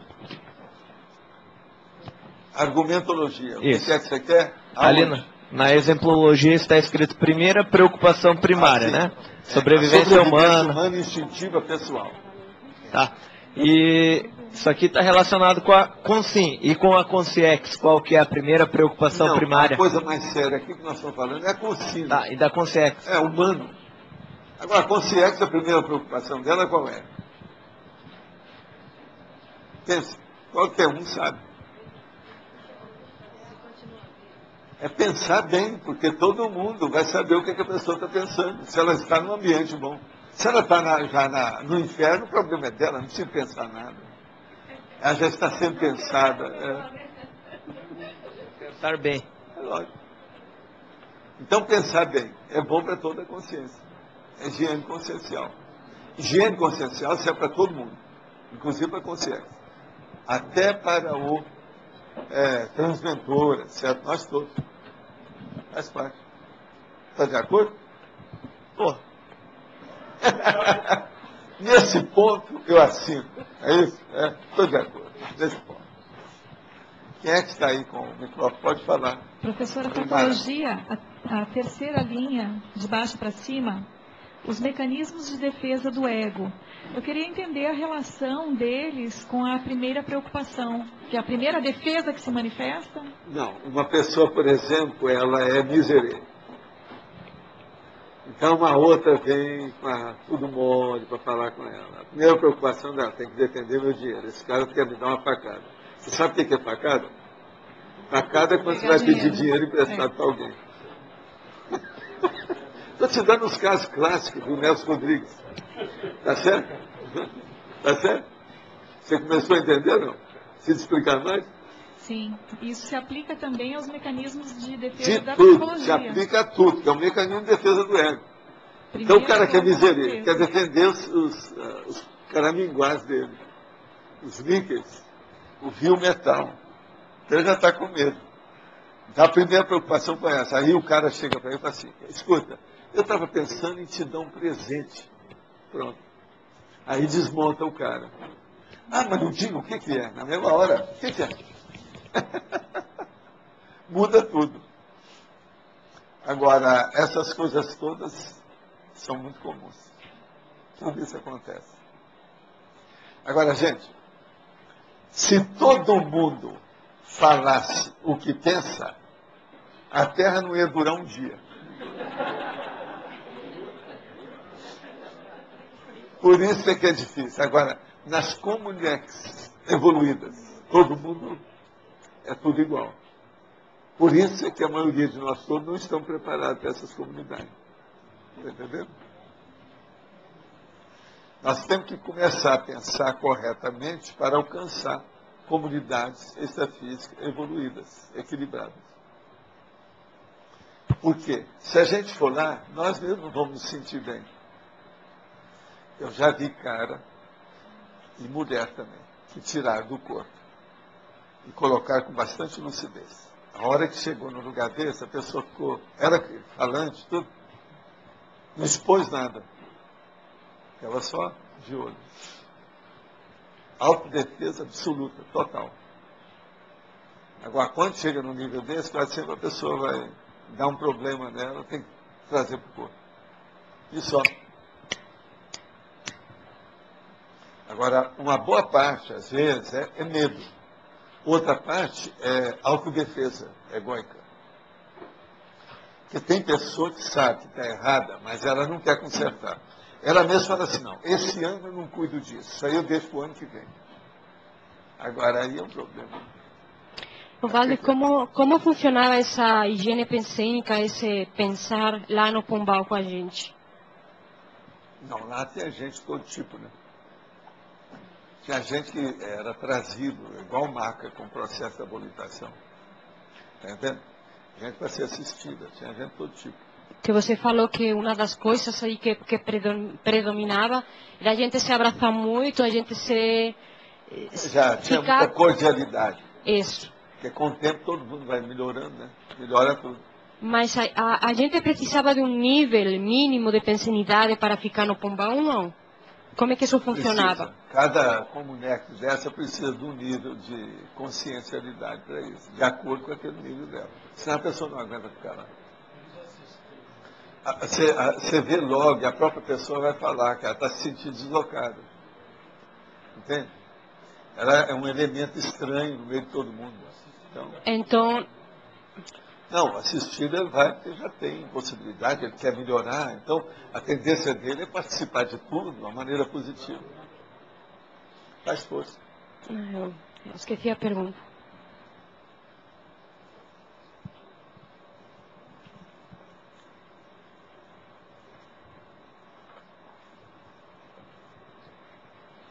Agora, uma outra coisa. Megafocologia, o número 05 lá da priorologia. O racional não é se preocupar, em primeiro lugar, com a forma, os neologismos, e sim com a autocompreensão das hipóteses e teorias propostas através dos mesmos, a fim de refutá-los ou admiti-los. Morfologia. Potenciologia.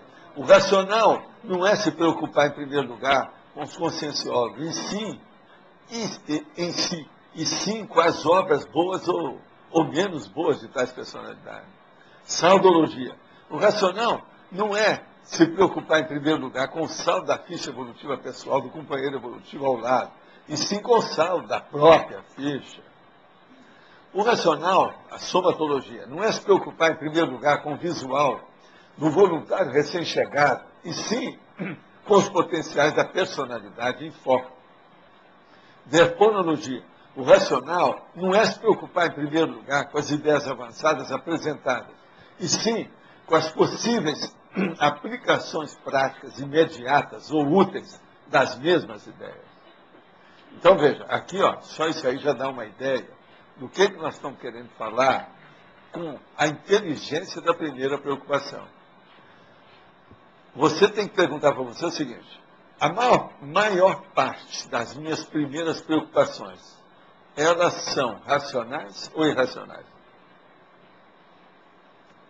Eu estou falando que uma boa parte das pessoas, de modo geral, elas têm uma primeira preocupação totalmente emotiva, às vezes instintiva. Isso está dentro daquilo que eu chamo de instintuologia. É um processo ainda quase de proto-reptiliano. É uma coisa ainda de regressismo muito grande. O problema é a gente ter a primeira impressão com racionalidade e não com instintividade de alguma emoção. Não é por aí. Agora, a tendência na vida humana é tudo caminhar para a emoção. É tanto que na psicologia eles ensinam. Você quer persuadir alguém, quer convencer alguém? Ataque pela emoção. Mexa no coração. Que é isso. Agora, veja, isso é para iludir o povo. É tapiação. Isso é assédio. A psicologia tem uma série de técnicas de assédio. Vocês pegam nos livros, tem um monte. E ninguém fala nada disso. Pois é, a psicologia do consumidor é terrível. Como fazer, viu? Entendeu? Nosso amigo ele já foi embora. Mas ele agora virou vendedor, né? Ele está doutor no assunto. Vendedor não é fácil. E outra coisa, vendedor às vezes é mais problemático ainda, porque usa saia justa e entra numa saia justa depois. O negócio não é fácil. Já trabalhei em empresas? Ah, ele apareceu. Nós estamos falando de vendedor aqui, então a gente procurou você para ver se estava. Eu vendi durante 20 anos, né, na minha vida. Todo tipo de produto que vocês podem imaginar. Tanto por teléfono, como de porta a porta, como em loja, todo assim. 20 anos fazendo isso que eu passei. E tinha empresa que o requisito para vender era levar saia preta curta. Eu nunca entrei nessas, porque eu sempre fui bem gordinha, e aí nunca... Qual sempre... país? Qual país? Na Espanha. Na Espanha. Veja, a Espanha, isso. gente. Só para ilustrar o que ele estava falando, aqui, ó, né? Com rei, com príncipe. A Espanha. Tinha uniforme mesmo. Quer dizer, pernas de fora. Coxas à vista. Isso existe ainda. É um negócio sério, não é fácil. Né? O dinheiro leva para o poder que coloca a pessoa doida. O problema de venda é um processo seríssimo. Tem que pensar bem. Agora, é daí que caminha para o monopólio, para o dumping. É uma opção de coisa. Tudo é por aí. A Dulce aqui lembrou da... A Dulce, hein? Lembrou das moças da Casa China ali no Paraguai. Ele é o seu porta-voz?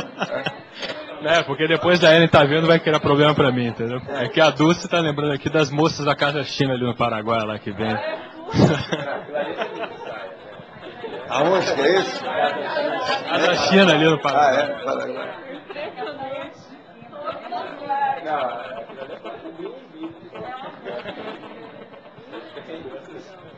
Agora, ó, dá pena a gente ver hoje as mulheres usando essas calças de cintura baixa. Então fica... Não, e o seguinte, atrás ela não vê, mas geralmente fica tudo aqueles negócios, tudo cheio assim de lado. A cor é muito feia.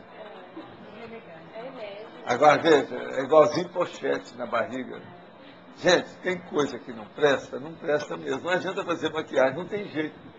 Você já viu alguém que usasse uma pochete na barriga e que ficasse elegante? O dia que tivesse, deve fazer uma filmagem. Que aquilo deve ser o fim do mundo, deve ser um extraterrestre, alguma coisa nesse sentido. Porque não tem jeito. O pior é quando Vamos colocar, talvez, uma pochete na barriga de uma cobra. Pode ser que seja bom. Evaldo, o pior é quando sentam, que aí vê todo, né? Não tem... É super... Ontem, agora vê. Ontem eu estava no... O problema todo é que essas pessoas gostam disso, né? Eu não sei. É exibição. O nome chama exibicionismo. Exibicionismo está dentro do estudo da sexologia. É um dos tipos do exibicionismo. Tem mulher, por exemplo, que ela não gosta nada de relação sexual. Ela gosta de se exibir para ser a tal. Entende? Do ponto de vista sexual. Não é sensual, não. Sensual é processo de eufemismo. É sexual. Então a pessoa, ela quer apresentar, isso é exibicionismo. Agora, o exibicionismo, ele é muito comum na adolescência, né, das mulheres. Isso é muito comum. Ontem eu estava Passarela, isso é assim da passarela. Ontem eu estava no salão à tarde fazendo a unha e tinha três meninas fazendo unha. E ficam naquelas cadeiras baixinhas. Não tinha uma que não estava mostrando o bunda todo. Não, o mas bunda o melhor da história todo. não é Eu não sabia onde olhar. Mas Não, eu isso ficava... aqui, mas a isso é primeira parte, pequeno. como é que chama? Presta atenção.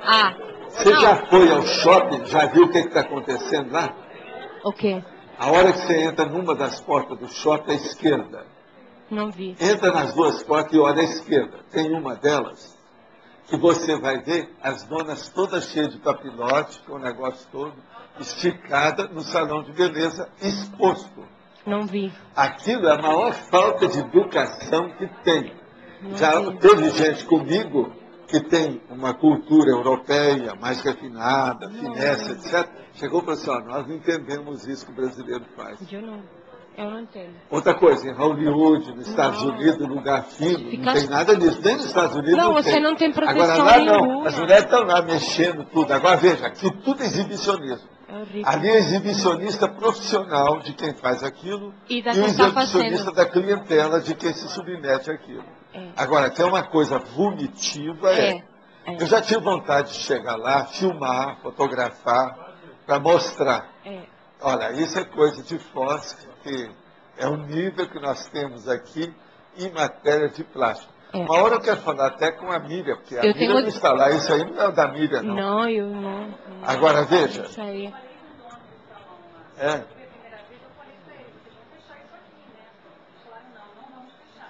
Agora, veja. O nível, então, é de exibicionismo. A Estão gente não ganhando vai. na base do exibicionismo. Lá eu devia de falar, né? Centro de exibicionismo.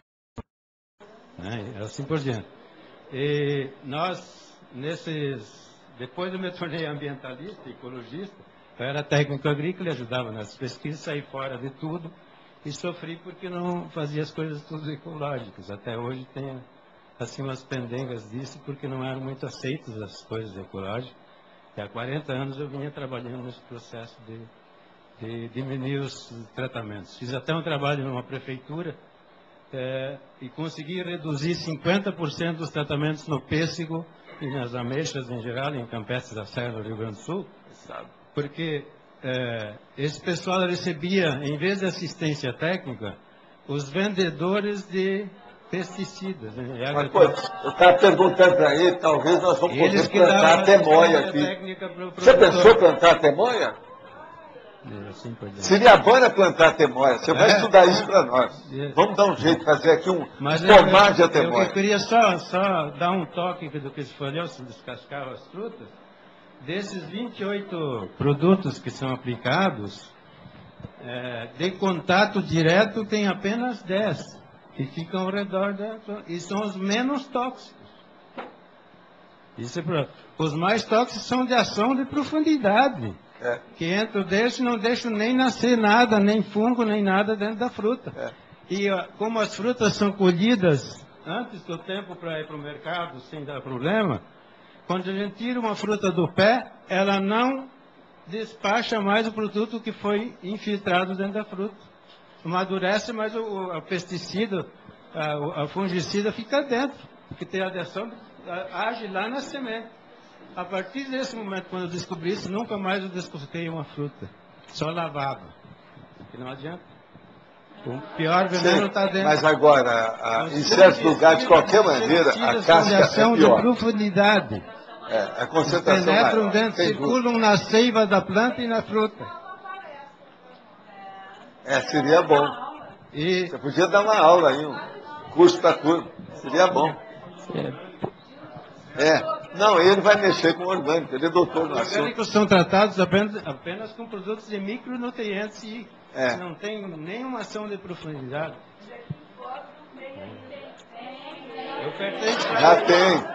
Já tem.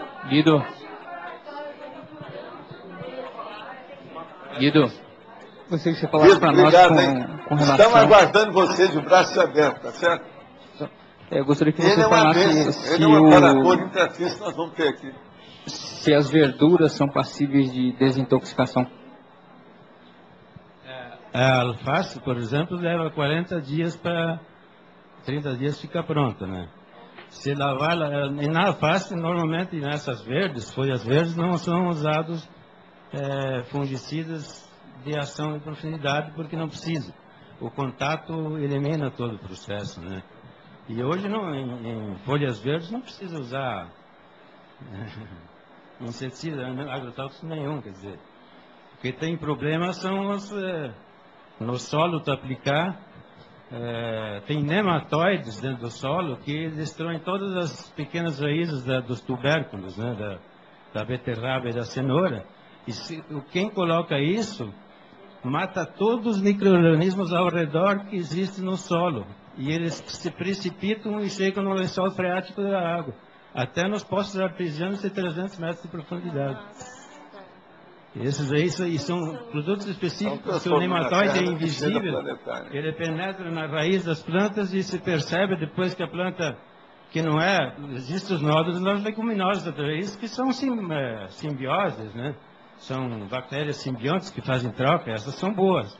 Mas os nódulos que tem nas raízes dos tubérculos e das tuberosas no solo e faz com que a planta amarele e não cresce mais, elas são nematóides que penetram nas pequenas raízes e criam nódulos que destroem toda a captação da seiva da planta. E para isso só existem tratamentos orgânicos que, se tu criar um solo com uma capacidade de textura e estrutura ideal, com todos os micronutrientes adicionados no solo, que são todos naturais, e aí a nematóide não tem capacidade de sobrevivência. Então, os produtos orgânicos têm essa vantagem de poder ser produzidos em lugares que têm nematóides. Você precisa fazer uma alta, uma dosagem elevada de adubação orgânica mesmo, e com micronutrientes que vêm de pedras e de minerais que não são tóxicos. Então, Obrigado, hein? Gente, nós vamos fazer agora a eleição. Hoje nós temos aí quantos? Quantos são? 1, 2, 3, 4. Ah, pode ler? Está escrito lá em cima. Verbetes. Quantos que tem? 12. 12. Pessoal, então, vamos ver os verbetes. Depois vamos ter um recado da Milena. E eu queria dar um recado bem rapidinho. Se tivesse alguém aqui na sala interessado em ajudar como voluntário na transmissão das tertúlias, por favor, entre em contato comigo, tá? Qualquer dia eu estou aqui a partir das 10 horas até as 15 horas, tá? Obrigada. Pode ler os verbetes. Os verbetes novos são culturologia, desintermediação, exegese conscienciológica, impossibilidade natural, legislogia e matriz cultural. Os verbetes antigos: falaciologia, interesse transempresarial, minimorex, pendência, recepção pós-dessomática e refinamento formal.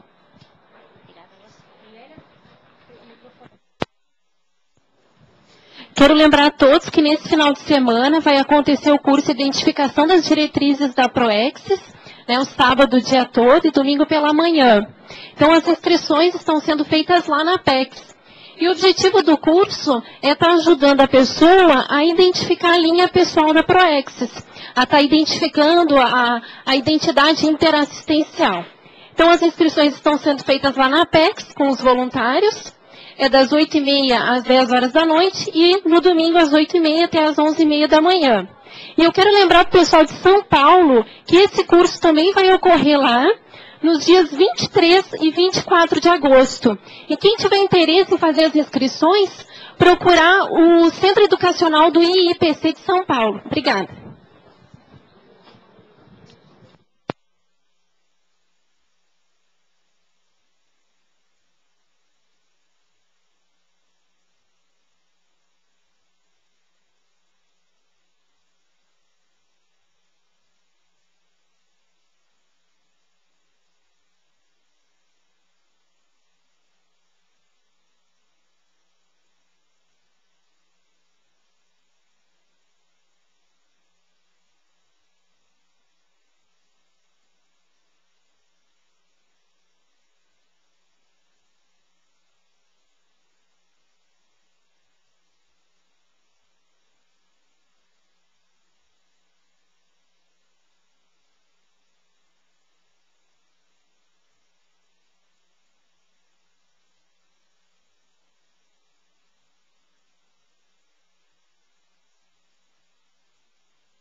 Pessoal, foi escolhido com 11 votos para amanhã, faciologia.